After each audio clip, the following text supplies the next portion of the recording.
Olá, tá começando mais um Papo de Maria e hoje a gente vai mergulhar aí nessa infinitas coisas e curiosidades que temos do Egito, né? Trazendo um pouquinho da cabala egípcia aqui com o Gilberto Luiz, né? Seja muito bem-vindo. Obrigado, é um Obrigado por prazer. receber o nosso convite. Eu que agradeço o convite. Obrigado. Bom, a gente tem várias curiosidades sobre o Egito, né? O Egito é curioso, né, por si só, as pirâmides e toda a história do Egito. Qual foi essa busca? Onde surgiu dentro do seu coração essa busca por conhecimento nesse É, lugar? eu aposentei, inclusive, pelo governo do estado de São Paulo, né? Era funcionário do governo.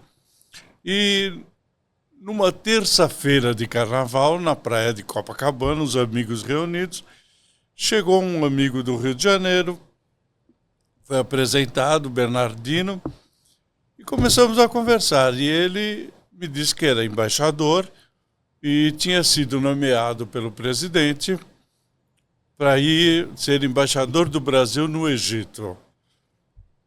Falei para ele, meu sonho era conhecer o Egito, né? Eu falei para ele, me leva. Ele disse, levo. Então tá bom, então levo. Tá, acabou o carnaval, voltei. Né?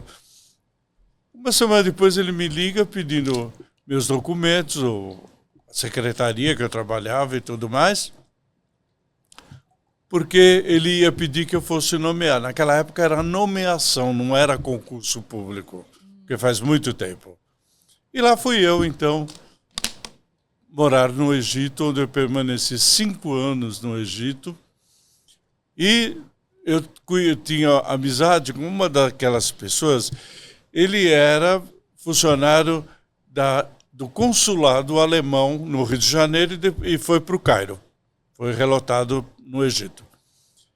E nós tivemos contato no Egito. E ele me falou uma vez de um mestre mago egípcio e que tinha uma técnica milenar e que dessa técnica tinha derivado a cabala judaica, tarô, leitura de mão, borra de café, inclusive búzios. Né? Eu, como sempre fui um estudioso do ocultismo pelos cursos que eu fiz, teologia, antropologia, então me interessou e eu conheci o mestre Anwar Serresh Al-Karen.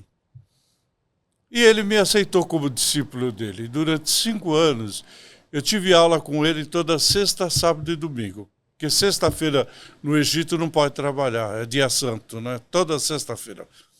E durante 5 anos, ele me passou a técnica que seria um oráculo de Teut. Chamado oráculo de Teut. Teut era um sábio e ele que desenvolveu esse oráculo. Foi o primeiro oráculo existente no mundo.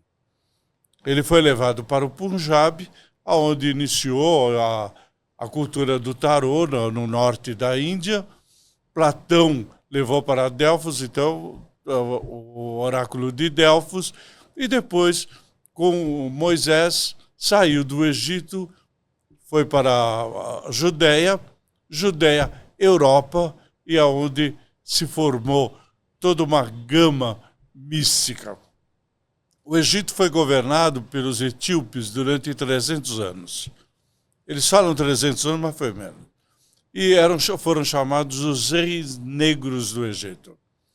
E Tutmés I os expulsou do Egito. Quando eles saíram, eles levaram para a África, a Etiópia, né, todo o sincretismo religioso egípcio. Então, por exemplo, né, o grande deus egípcio, Ptah. Ptah é o criador de tudo. Ele passou a ser Oxalá ou Batalá. Ísis, a grande mãe complacente, Iemanjá. Entendi. Entendeu? Então, teve no meu livro, né, que é a Cabala Egípcia, Oráculo dos Deuses, eu mostro em cada uma delas esse sincretismo religioso, porque o sentido era o mesmo. Então, Oxalá ou Batalá, ele proveu a vida no mundo, ele provém a vida no mundo, né? É o senhor do pano branco. Tudo para ele tem que ser branco, né? Ptah também. Só que aí entra o sincretismo de Osíris, que sempre mumificado com bandagens de linho branca. Então, todo esse sincretismo eu estudei depois que retornei do Egito, com mestres que trabalham na linha do Ifá até hoje. É um Ifá diferenciado, não é o Ifá, por exemplo, que se tem aí comum que todos praticam, um candomblé africano diferente. Por quê? Ele não tem uma prática, ele é filosófico, literário, filosófico. Até vou escrever ainda um livro sobre isso, o meu 27º livro vai ser sobre isso. Então, veja bem, porque a civilização existe no mundo há 1.500.000 anos. Toda a vida se iniciou na África. Quando o Homo erectus, o ser humano, conseguiu ficar em pé, ele começou a migrar. Foi para climas mais amenos, mais alimentação e tudo mais. Aí se espalhou. Mas antes de chegar na África, eles passaram aquilo que estávamos conversando, né? Atlântida, Suméria, Egito, Judéia, África, Europa e Ásia. Então, essa foi a grande trajetória espiritual que nós sofremos há 1,5 milhão de anos. É muito tempo, né? Muito. E o senhor já tinha clarividência quando pisou pela primeira vez no Egito? Sim. Desde criança, meus pais eram muito católicos. Eu fui criado dentro da Igreja Católica e dentro de um seminário. Só que eu, de repente, comecei a falar com seres, pessoas que não existiam, que ninguém via, somente eu via. E eu comecei a ter crises violentas. E criança naquela época, né, não levavam criança em velório, mas faleceu a esposa de um vizinho e minha mãe me levou, eu fui com ela. E quando eu cheguei, que eu vi o caixão, eu não vou em velório, não vou de ninguém. O último foi do meu pai e não vou mais de ninguém. Se as pessoas soubessem o que acontece espiritualmente num velório, ninguém ficava lá dentro. O que acontece? E foi o que eu vi. Olha, do caixão sai um tipo de uma espuma densa, preta, com umas coisas vermelhas, verde, e elas escorrem do caixão e vão caindo. Fica assim, Seria uma massa. Larvas astrais? Exato. Eu não vejo a pessoa falecida. Eu vejo essa espuma. Então, e isso, quando eu vi a primeira vez, imagina você, uma cabecinha de 8 anos, isso faz muito tempo, foi há 70 anos atrás, eu tive uma crise violenta. Então, todo mundo falava que eu estava louco, que eu era louco, que eu tinha problemas mentais, né? Mas uma senhora falou com a minha mãe e disse, ele não é louco.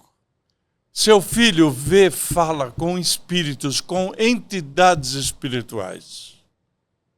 Então, eu acho que é por esse caminho. Mas imagina naquela época, era Aquela assustador, época, que ninguém tudo, falava, né? Aí essa senhora, o Chico Xavier, ele era novo, ele era bem novinho, né? Imagina, 70 anos atrás, né? Chico já estava desenvolvendo toda a teoria maravilhosa, espiritualista, foi um amigo muito querido.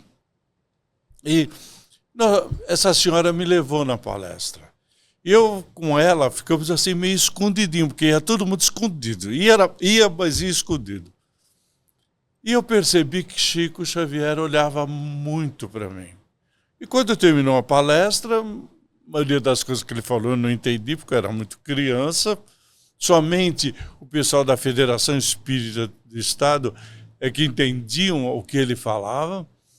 Mas fomos cumprimentá-lo, né? E Chico me deu um beijo na testa e falou para a dona Felícia, que era essa senhora, de que um dia eu trabalharia com a espiritualidade. Que eu seria famoso, eu iria viajar o mundo e também escrever muitos livros.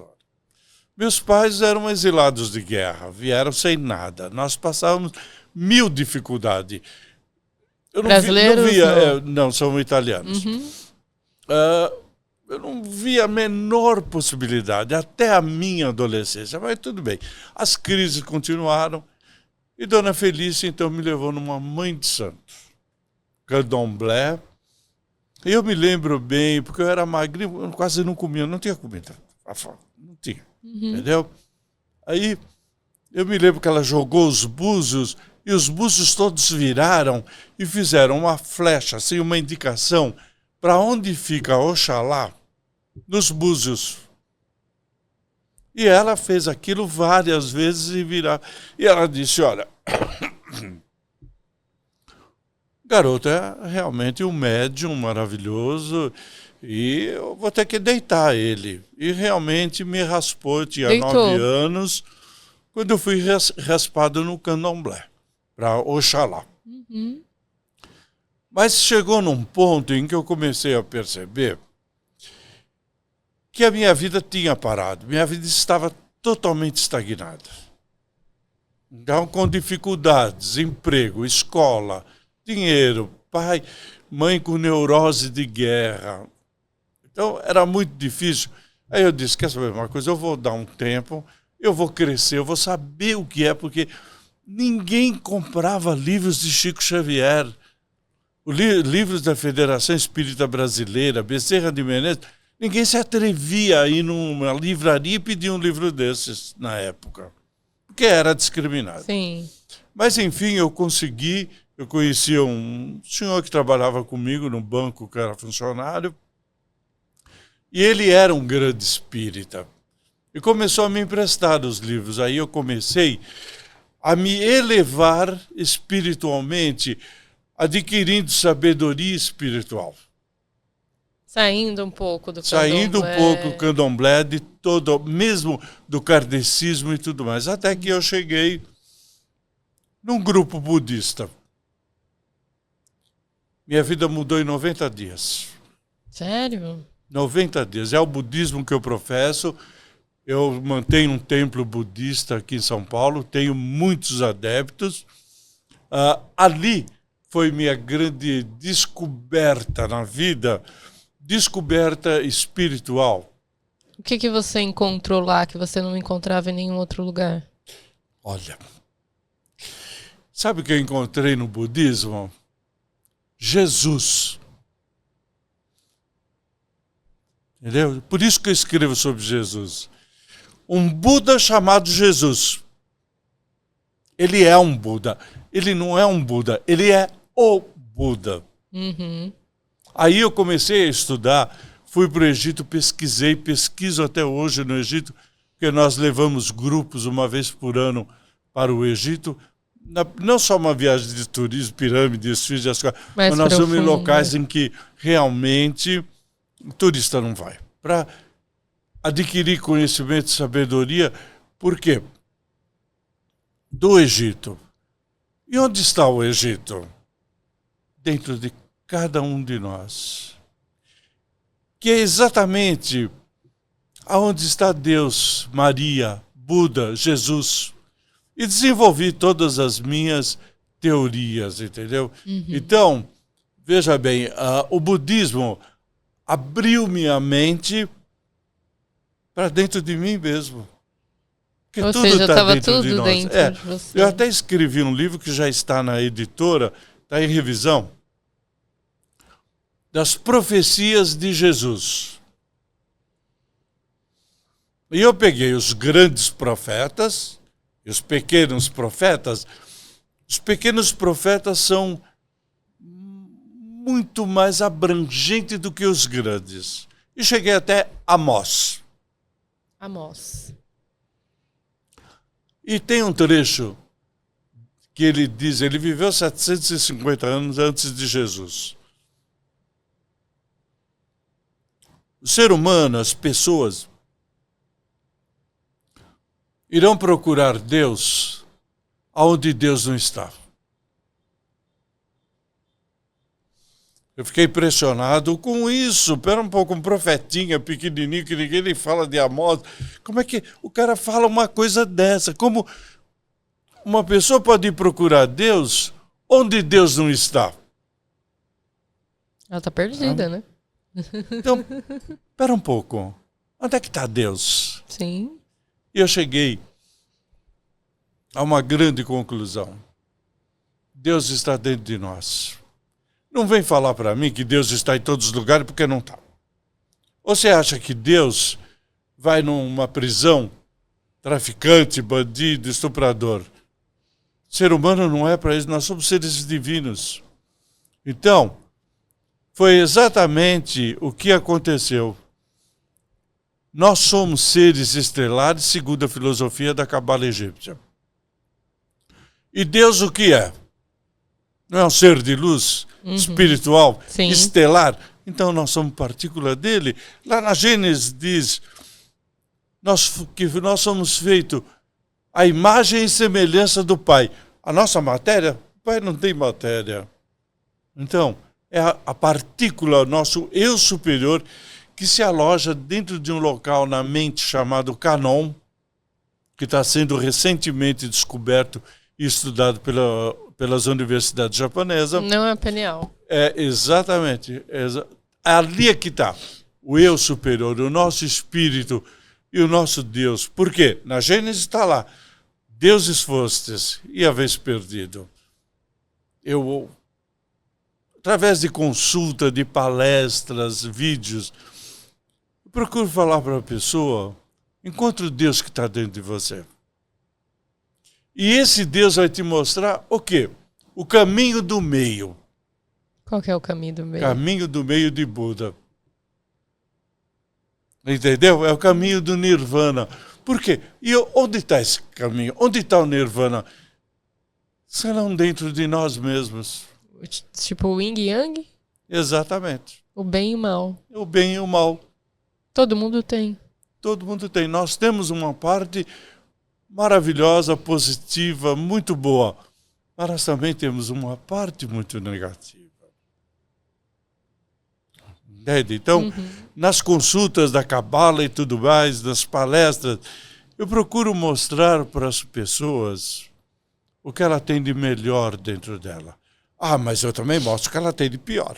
Às vezes é preciso e necessário, Exatamente. né?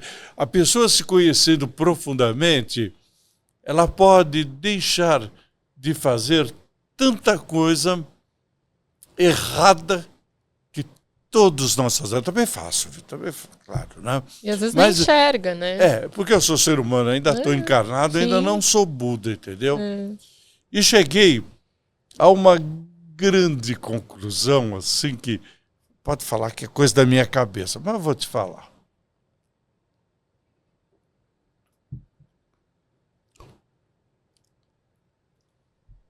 Segundo a Gênesis, foram desterrados aqui Adão e Eva. Sim. Mas foi desterrado também o anjo caído. Então, Caim, o anjo caído, mata Abel. Aí Abel, ele reencarna como Isaac. Pois ele reencarna como Jacó. Elias, Buda, príncipe Siddhartha Gautama, Jesus, acabou a missão. E o anjo caído, ele continua reencarnando. Continua vendo. Continua reencarnando. E o que o senhor acha de todos esses acontecimentos atuais de Rio Grande do Sul, né, pelo mundo? Você acha que é realmente algo bíblico? Olha, nós estamos vivendo os estertores dessa civilização. O mundo não vai acabar. Porque ele pertence a um sistema planetário. Claro, ele vai existir. Mas só que vai começar tudo de novo. É uma escola infinita. Exato. Então as pessoas ainda não se atentaram no que o mundo está. Ninguém se atentou. Eu conheci Dubai. Aquilo é deserto de Saara, inundado. Pois é. Amazônia, rica em água, seca. Rio Grande do Sul. Tá certo que é uma grande planície e é problemático muita água, claro, né? Só que o ser humano ainda não percebeu que esta encarnação que estamos passando é a derradeira. Porque Jesus disse para as mulheres de Jerusalém: não choreis por mim, não, choreis por vós. Porque chegará o dia em que dirás: bem-aventurados os ventres estéreis. Hoje, naqueles tempos, todos serão chamados, poucos os escolhidos. É hoje. Estamos sendo chamados e não estamos sendo escolhidos. Por quê? Porque nós não escolhemos.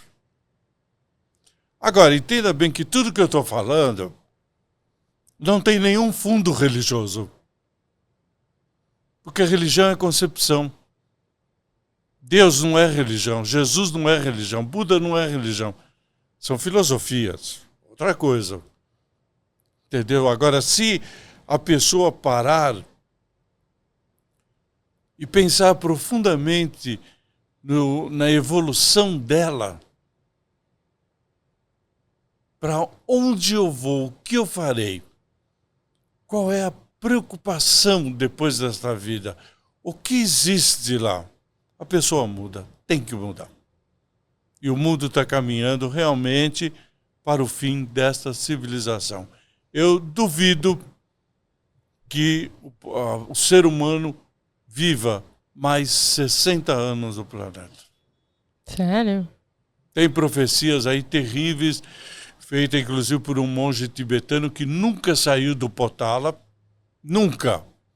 E ele descreveu, sem conhecer, imagina, no Potala, né? A cidade de Londres, dizimada, com cadáveres na rua. Uau. E ele diz que esse é o caminho da humanidade. Infelizmente, hoje, né, nós estamos vivendo um segundo império macedônio, um segundo império romano, segundo império hitita, segundo império tinita, onde a vida, a pessoa e os valores não existem. Infelizmente, você concorda com isso, uma mulher inteligente, concorda que realmente o que nós vemos hoje, nós vimos em filmes e livros da Roma Imperial. Veja, comece a analisar. Tem um livro que eu li já há muito tempo atrás, As Crônicas dos Césares. E eu li esse livro, eu até devo tê-lo na minha biblioteca. E eu, hoje, vendo o mundo no pé que está, é a mesma coisa. A vida não tem valor, a família perdeu o valor, a Constituição. Eu, na época do AVC, eu sou obrigado ainda a utilizar uma bengala. Você não imagina o que eu passo na rua. Sim. Cadeira de rodas era pior. Que eu fiquei 2 meses numa cadeira de rodas. Não, pior. As pessoas não respeitam. Não tem mais compaixão, não. Né? Supermercado, empurrar minha cadeira para pegar meu lugar na fila. Sério? Sério. Você não imagina o que um deficiente sofre na cidade de São Paulo. Entendeu? Isso é desvalorização, porque tá certo, é deficiente, mas é um ser humano de Deus. Claro. Devia ser respeitado. Então, essa desvalorização do ser humano é a desvalorização de si mesmo. Entendeu? desvalorização de si mesmo. Qual foi o grande inimigo da humanidade? O Anjo Caído? Hollywood. Hollywood. Eu assisti no Netflix há pouco tempo, é uma série chamada Hollywood. Ela se passa nos anos 30. Assista. Tá. Você vai ver o quanto que Hollywood contribuiu para a degradação da mente, da família e da religião humana. Assista, você vai ficar impressionado. Depois você comenta comigo. Vira tudo zumbi, né? Você vai sendo condicionado a fazer coisas... Exatamente. Mas eu gostaria de voltar no Egito. Vamos. E eu quero te perguntar, qual foi o lugar, assim, que você pisou e te trouxe memórias de vidas passadas? Foram tantas. A que te mais marcou? Mais marcou. Saqqara fica fora do Cairo, né? As 3 pirâmides ficam no Cairo. Hoje é quase centro do Cairo, né? Tem metrô, tem tudo lá. Pode ir de metrô para as pirâmides. Saqqara, que é a pirâmide de degraus, ela fica fora. Ela fica no... É o Planalto de Giza, só que é bem afastado. É o marco zero do deserto do Saara. E eu já tinha ouvido, quando eu morei lá, cheguei lá, já conhecia, porque eu acordava 4 horas da manhã, Egito 50, 55 graus de calor. Então eu e esse meu amigo alemão caminhávamos de onde morávamos, que era Heliópolis, até a pirâmide e voltava. Dava 6 quilômetros para ir, 6 para voltar. Mas todo mundo falava em Saqqara, até que eu consegui ir para lá. É uma pirâmide de degraus construída por Imhotep por determinação do faraó de Gizé.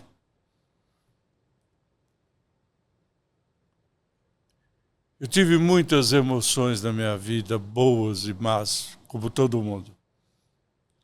Mas foi ali que, na minha primeira encarnação no Egito, eu vivi. Eu auxiliei a construção da pirâmide de Giza, da pirâmide escalonada. Que legal. Foi a grande emoção. Uma segunda emoção que eu tive, eu entrei na sepultura de Pepe I. É uma sepultura que ninguém vai. Não é valorizada. Não é valorizada. Só que eu desci uma rampa, desci sozinho. E tem a antecâmara, depois tem uma outra sala, e a sala onde estaria o sarcófago. Toda pintada, linda. Aí quando eu cheguei na primeira câmara, veio em minha direção uma coisa macilenta, assim como um gel grande, e grudou na minha perna. Mas era... Aí, você estava vendo ou era só vendo, a mas era clarividência? coisa espiritual. Aí, eu na hora chamei os meus mentores, minha proteção. Sim. Né? Aí eu ouvi quando aquela forma falou para mim, me salve, porque eu morri e não me sepultaram. Eu fui jogado no deserto e eu estou aqui há 3.500 anos, me salve. Aí eu comecei a fazer minhas práticas budistas mentalmente ali, e vieram os 2 mentores e pegaram aquela coisa disforme assim e foram subindo a rampa em direção ao sol. E conforme eles iam subindo, o rapaz foi tomando uma forma humana. Uau. Como ele era quando ele morreu. Era alguém bem jovem, 16, 17 anos, que tinha morrido ali. Foi realmente uma experiência. Mas foi um resgate, né?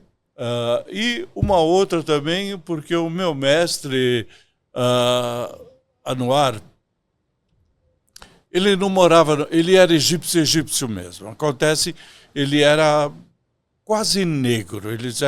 Os egípcios, eles eram bem morenos. Africano, né? Sim. E ele nasceu numa aldeia além da quarta catarata. Aqui eu levo o pessoal que viaja comigo, eu levo até esse local.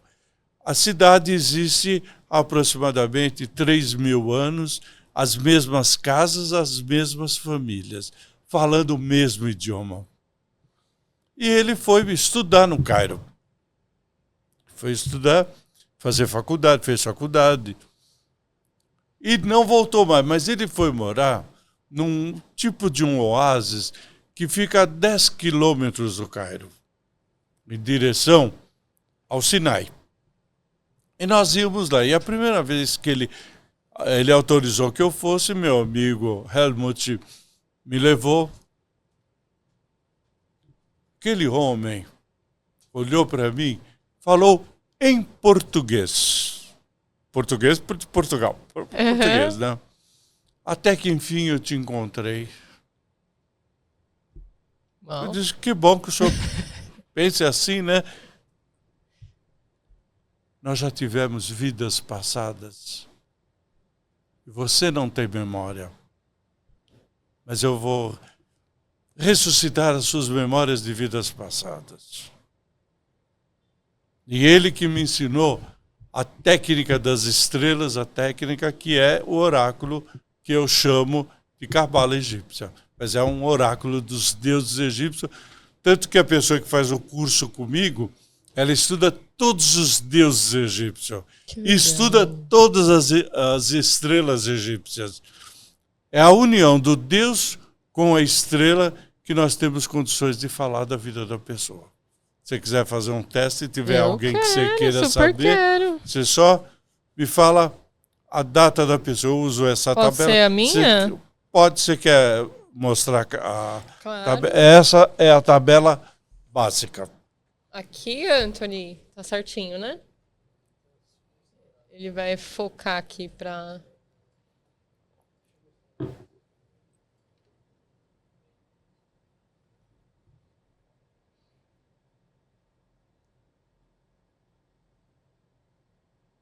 Eu quero fazer esse curso. Eu quero fazer esse curso. Vamos lá. Eu estou com um curso Depois em você fala andamento, do curso. mas você pode começar agora porque só teve uma aula. Deu? A pessoa Fazer fazendo o papel, curso, né? ela vai entender exatamente Tá. isso que está aqui. Certo. Isso aqui é a cabala. Daqui, Posso dar uma olhada? claro, daqui saem todas as informações, porque quando eu monto a cabala, eu monto um código de barra da pessoa. Certo. Então, é através desse código de barra que eu falo o oráculo. Fala a sua data. Minha data é 23/2/1990. 90. Então, para mim, é 89. Tá. Por quê? O ano muda no dia 9 de março, que era o solstício de primavera no Antigo Egito. Tudo se inicia na primavera. Tá. Bem, seu Deus é uma deusa, ela é uma mulher, é a cobra, a deusa Uarels, aquela cobra naja que é a protetora do faraó e da família real e dos templos. Tá? Você é uma pessoa muito corajosa, forte, bem determinada, objetiva, sincera, mas essa sua sinceridade, ela está assim um pouco... Porque você não fala tudo e a maior parte das coisas você guarda dentro de você. Sim. E isso não é legal. Tá. No negativo, uma coisa que você não pode é reter mágoa, raiva, ira. E você se magoa com muita facilidade e não fala. É. De jeito nenhum. Então, veja bem, você deve falar, gostei, não gostei, não é. Não guarde. Por quê? Porque isso vai pegar inicialmente no seu fígado, Uhum. o órgão das amarguras. Na circulação, porque você é uma pessoa que tem muito medo que sua vida pare. Muito. Sua vida, Por isso que eu começo várias coisas. sua vida não vai parar. E os seios? Por que o seio? Porque quando você vai à luta, você vai com o teu peito muito aberto. E o peito é um para-choque, bate, bate, bate, qualquer dia você vai ter problema. Então, veja, não estou vendo isso, porém, a Cabala está dizendo que você tem que cuidar, principalmente, da sua sinceridade, da sua mágoa, consequentemente, da sua solidão, você muito dentro de você própria. Sim. E depois, tranquilamente, do seu corpo. Isso aí, tranquilo, tá? Tem que ter algumas cautelas, como, por exemplo, evite de mexer com a espiritualidade que não é o seu negócio. Não? O seu Deus, sua deusa egípcia, ela é coisa muito terra, é elemento muito terra. E você não pode renunciar ao elemento terra para ficar com o elemento ar. Porque o ar praticamente não existe, não existia no Antigo Egito. Eles não sabiam o que era. Então o ar é uma coisa muito subjetiva. Terra é uma coisa bem objetiva. Tá? Nós temos vários ciclos na vida. E você entrou num novo ciclo agora, em março de 2024. De 2024 a 2031, você está num período de 9 anos muito positivos. Sendo que de março de 2026 a março de 2029, serão 3 anos positivos dentro do período positivo, um positivo ao quadrado. Então, as coisas já começarão a acontecer no fim do inverno de 2024. Por quê? O inverno você tem que se cuidar muito. Tá. O inverno é negativo para você. Entendeu? Assim como o fogo também é negativo para você. Então, frio e calor excessivo não é legal para você por causa do seu elemento terra, estrela 2. Mas tem mudanças para você na sua vida, principalmente a partir de outubro, novembro, primavera. E mudanças muito positivas que vai obrigar você a dar uma repensada melhor em alguns fatores da sua vida. Tá? Mas sua cabala está muito boa, está muito positiva. Que bom. Agora, se você quiser, pode fazer perguntas. Eu fiquei só assim, encafufada com essa coisa da espiritualidade, porque é algo que eu trabalho. Você trabalha com a espiritualidade? Que tipo de espiritualidade? Então, trabalho com tarô, né? Trabalho com cortes energéticos. Isso não é espiritualidade. É o quê? Isso é uma técnica sua, da sua inteligência e principalmente pela sua sensibilidade. E tá Eu tô tudo falando, bem. as pessoas vão para desenvolver a mediunidade. Sim. É o seu negócio? Você não sabe. Não sei. Ninguém eu achei sabe. que era. Entendeu? Você desenvolveu espiritualmente? Tô nesse processo. Que tipo de espiritismo? Tenho ido na Umbanda.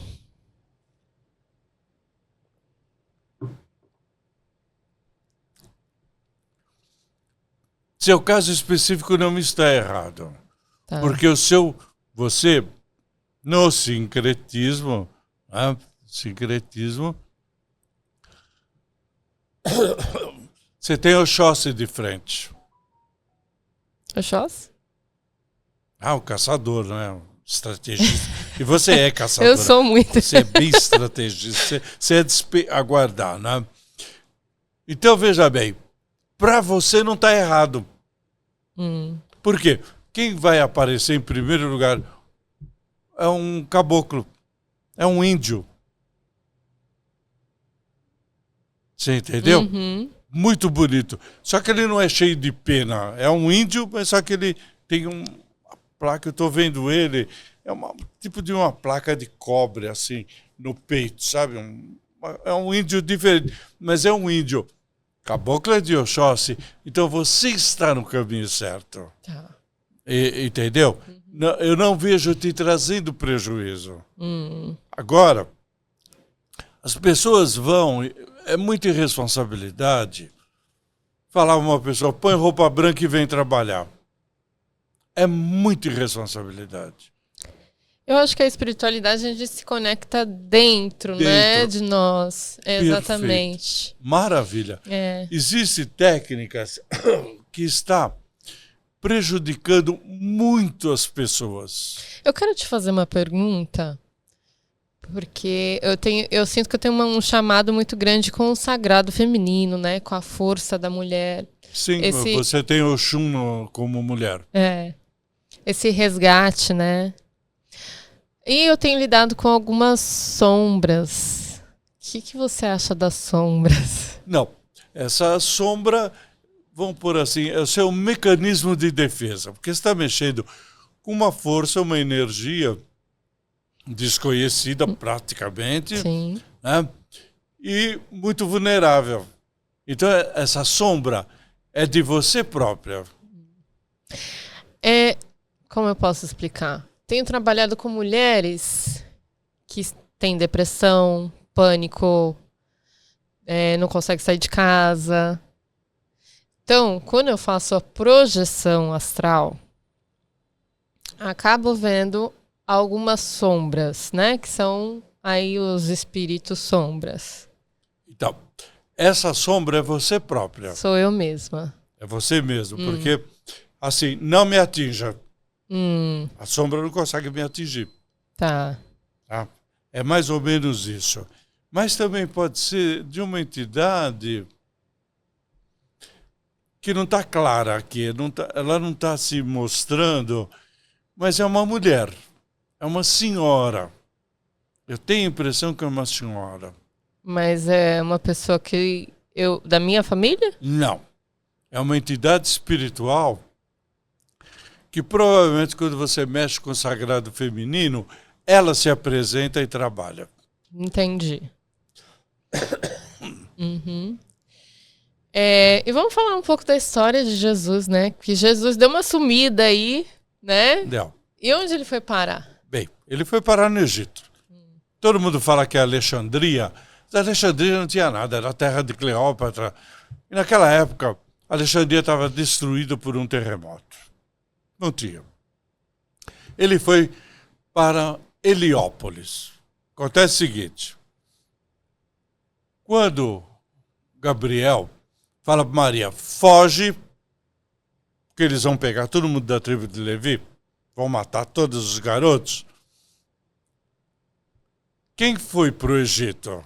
Jesus, Maria, José e Isabel, Zacarias e João Batista. E eles foram para o Egito, através de Jericó. Eu, quando vou para o Egito, eu levo o pessoal numa casa em que Jesus viveu lá. E sente a energia do grande mestre. E eles ficaram numa colônia judaica dos essênios, comandada por um sábio chamado Isaac. E ali, Isaac viu que ele tinha dois seres elevadíssimos à mão. Jesus e João Batista. Então, Batista. veja bem, eles começaram a ser escolados, iniciados nos essênios, tá? Que era uma tribo, né, o Pergamento dos Mar Mortos. Só que chegou um ponto em que tiveram que voltar para a Judéia. Então, João Batista ficou hoje no Jordão, hoje é o Jordânia, onde ele batizou Jesus. Ele estava pronto. João Batista já estava pronto. A tribo dos essênios na Jordânia é que amadureceram ele. E Jesus vai, então, para a Judéia. Aos 13 anos, ele dá um baile nos doutores da lei. Só que Herodes estava de olho. Peraí, esse garoto, de onde ele veio? Ele é perigoso. Olha a ideia dele. ele é perigoso. Então, Gabriel, tanto que Maria e José voltam, encontra eles no Templo de Salomão e leva ele de volta, né, para Nazaré. Só que Gabriel, veja, isso é minha cabeça, tá? Tá. Gabriel chega para Maria e diz: Maria, manda ele de novo para o Egito, porque Herodes vai pegar. Ele não está preparado para morrer. Ele vai morrer, claro. Tira ele daqui. Jesus é levado novamente para o Egito, Heliópolis, hoje é Cairo, né? Mêfis. E ali ele completa a iniciação essênica dele, a elevação espiritual no nível mais alto que tem. Acabou, estudou tudo que tem que estudar. Então, agora, né, você vai embora e vai cumprir a missão que Deus te deu. Uhum. Você aceitou. Reformular o que está errado no judaísmo. Conserte, Deus falou para ele. Jesus, conserte o que meus filhos erraram. Limpe aquilo que está errado para mim. Por isso eu vou te mandar o covil do lobo mesmo. Não tenha dúvida. Então Jesus vai. Eu estive nesse local. São umas grutas. Os essênios vivem em umas grutas. Eles têm que se lavar diariamente, várias vezes ao dia. Não pode comer carne. Eles só se alimentam de frutas, raízes, verduras. Eles não podem falar alto. Eles vivem uma reclusão. Então Jesus vai, porque Isaac deve falar para ele: Jesus, então você tem que procurar determinadas pessoas para terminar o que começou. Jesus tinha 27 anos. Aí ele vai para a Jordânia e tem contato com a essência máxima da filosofia essênia. João Batista. Então, foi o elo perfeito. Exato, porque João Batista diz: eu batizo vocês com água, porque com água você limpa, você lava. Mas tem alguém que virá que vai batizá-los com o fogo. Por quê? Porque o fogo purifica. É quando Jesus desce e é batizado por ele.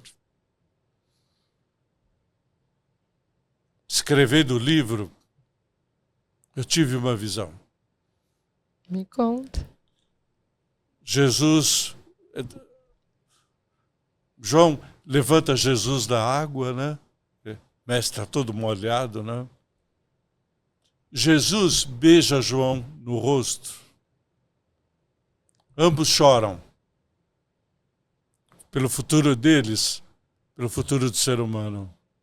Jesus se afasta sem olhar para trás e vai para Nazaré via Jericó para cumprir a missão que Deus deu para ele. E cumpriu até o fim.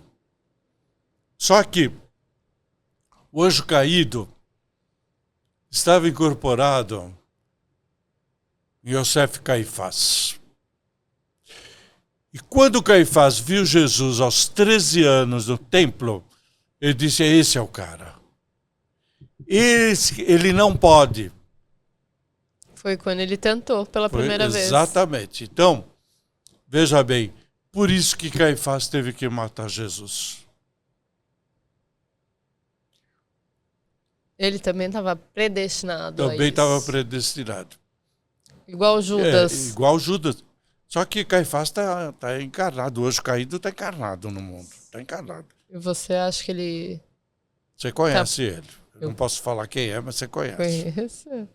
Depois eu te falo quem é. Não posso falar. Não posso falar quem é. Então, veja bem. Não? Nunca foi a intenção do mestre, nem de Buda, criar uma igreja. Mas sim de criar uma filosofia para consertar tudo que foi feito estava errado. Você entende? Uhum. Um homem utilizava uma prostituta, né?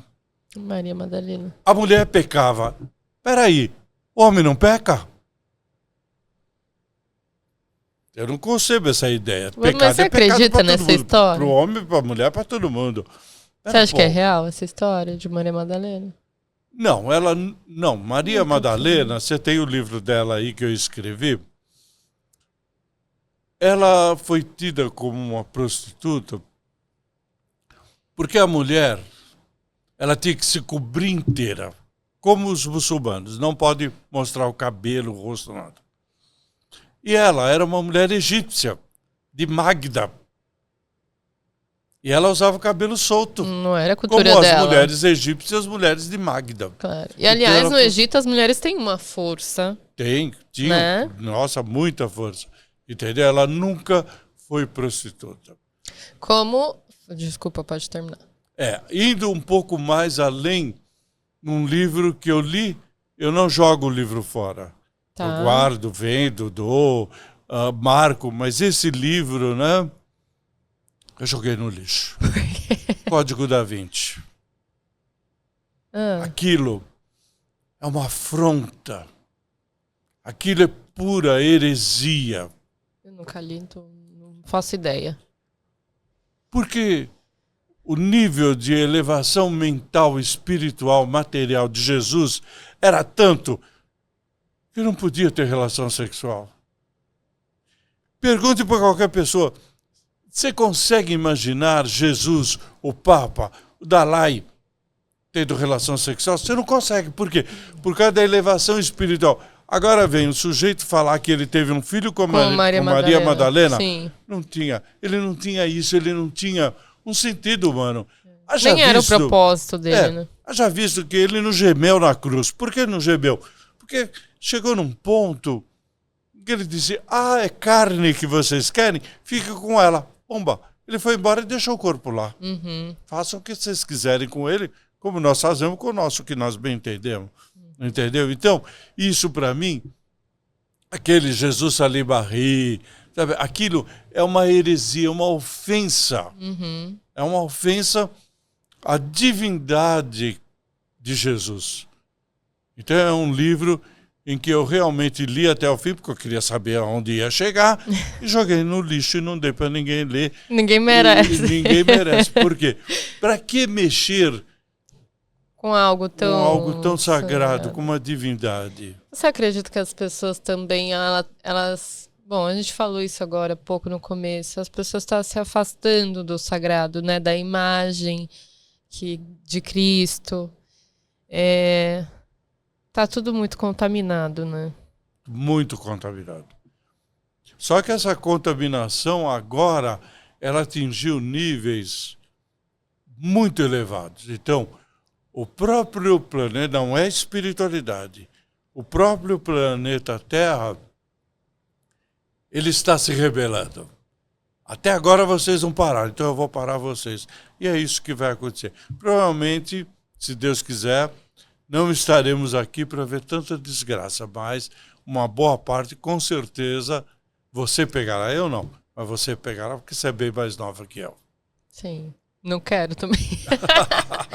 Vamos mostrar seus livros aqui? Esse é o livro que eu acabei de citar. Sim. A Iniciação de Jesus. Que, aliás, é um livro que parece ser muito fácil de ler, né? Eu escrevo relativamente fácil. Muito lindo. Esse. A sabedoria no amor de Jesus. Acontece o seguinte. O nome da Santa Mãe de Buda era Samaya. Samaya. E significa a eleita de Deus. O nome da mãe de Jesus, Maria, a eleita de Deus. É coincidência? Não é. Então, nesse livro, eu mostro quanto teve de igualdade entre o príncipe Siddhartha Gautama e Jesus. Seria o mesmo? É o mesmo. Porque, na minha concepção, Eu não posso amar sem sabedoria, como eu não posso ter sabedoria sem amar. Uma coisa complementa a outra. Por isso que eu escrevi esse livro e está sendo reeditado. A Cabala, né? Cabala, que é a minha antena, né? Que, aliás, as estrelas, ela sempre esteve lá, né? Sempre. Para a comunicação do homem com Deus, né? Exato. A Cabala, que também é um livro muito fácil de ler olhando aqui.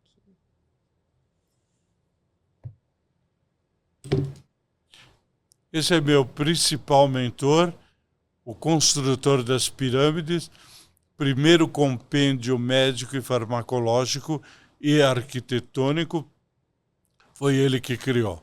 Esse livro eu levei 2 anos psicografando.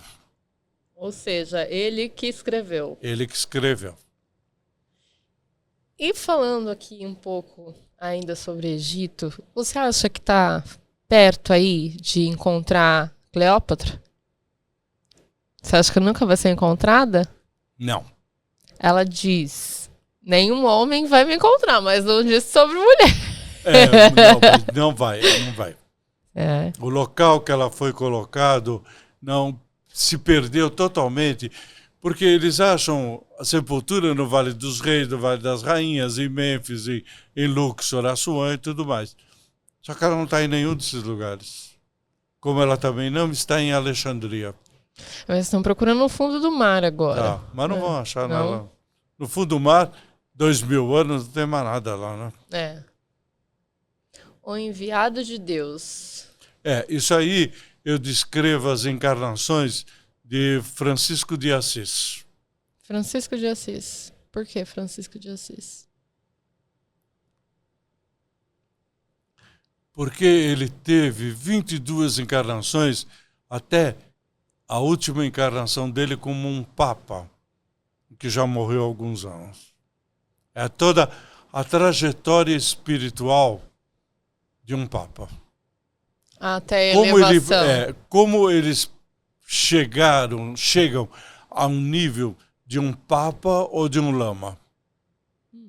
É esse livro que será reeditado. Legal.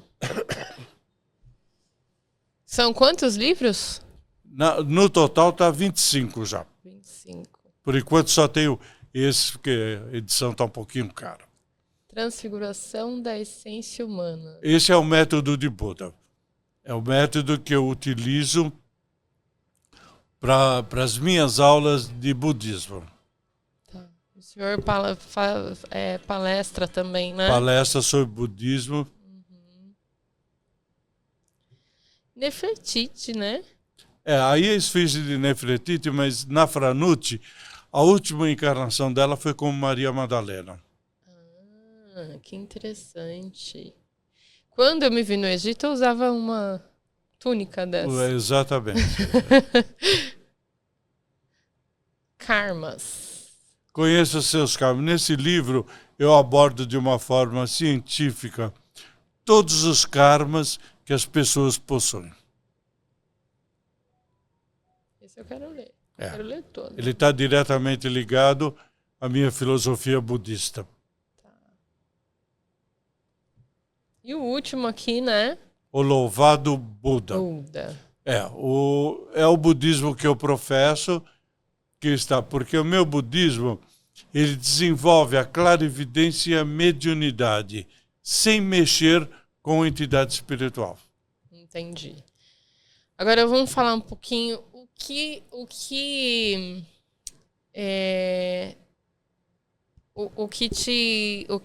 te afasta um pouco desse assunto, né? De entidades, de espíritos, que a gente até comentou um pouco antes. Por quê? Porque acontece o seguinte, as pessoas mexem com a espiritualidade sem conhecer, sem ter uma base sólida filosófica, psicológica e mental. Uhum.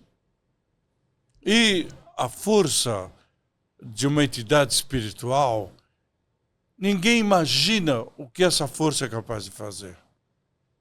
Então você vai falar, mas o kardecismo é light. Não, o kardecismo não é light. O kardecismo é um espiritismo que, se não for bem dosado, ele pode ser perigoso. Veja, pode fazer uma enquete. Sinta-se à vontade. Quantas pessoas que você conhece que frequentam centros espíritas e que vão bem na vida? Geralmente então, as pessoas vão procurar essa ajuda. Exato, né? Eu tenho experiência, inclusive, dentro da minha própria família, desastrosa por causa do centro espírita. Então, não é que eu desaconselho, tenha cautela. Se é o seu negócio, vai. Mas tem um detalhe, né? Você fez, você tem que assumir aquilo que você está fazendo. Porque mesmo dentro do kardecismo, tem muita coisa errada. Tem. Eu vejo que tem muita coisa errada. Acho que todo lugar que... Todo lugar tem. Mas nós não podemos, hipótese alguma, cometer erros e falhar com a espiritualidade. Eles estão num outro nível, num patamar, numa energia diferente. E você não sabe. Uma coisa que eu sou contra é psicografia de morto. Você é contra? 3 vezes lá com o Chico Xavier e Uberaba e tudo mais. Fiquei sentado do lado dele, inclusive que ele me convidou. Ele era diferente. Ele era.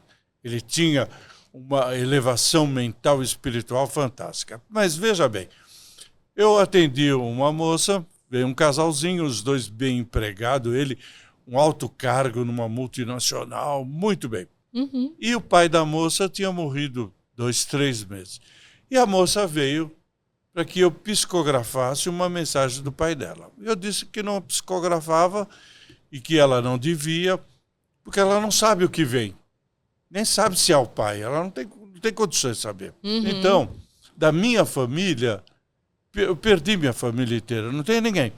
Eu nunca fui atrás de nada, não me interessa, eles estão lá, fique lá. Mas a moça não gostou, foi até um pouco deselegante comigo, foi embora. Passaram-se alguns meses, voltaram. Ele, desempregado, pegou uma justa causa que ninguém entendia o que tinha acontecido. Ela perdeu o emprego, trabalhava aqui no Shopping Guatemi, numa loja boa. Perderam tudo. Aí, quando eu montei a cabala, eu assustei. Inicialmente, eu pensei que eles tivessem feito constelação familiar. Sim, que é outra porque a carga veio violenta, estava muito violenta. Aí, eu disse, onde vocês foram? Então, que ela foi num desses locais de psicografia. E lá, ela chamou o pai dela. Mas o pai dela estava em sofrimento. Mas não foi o pai também que veio. Veio uma outra entidade dizendo que era o pai dela. Quando ela foi embora, pegou os dois. Acabou com a vida dos dois.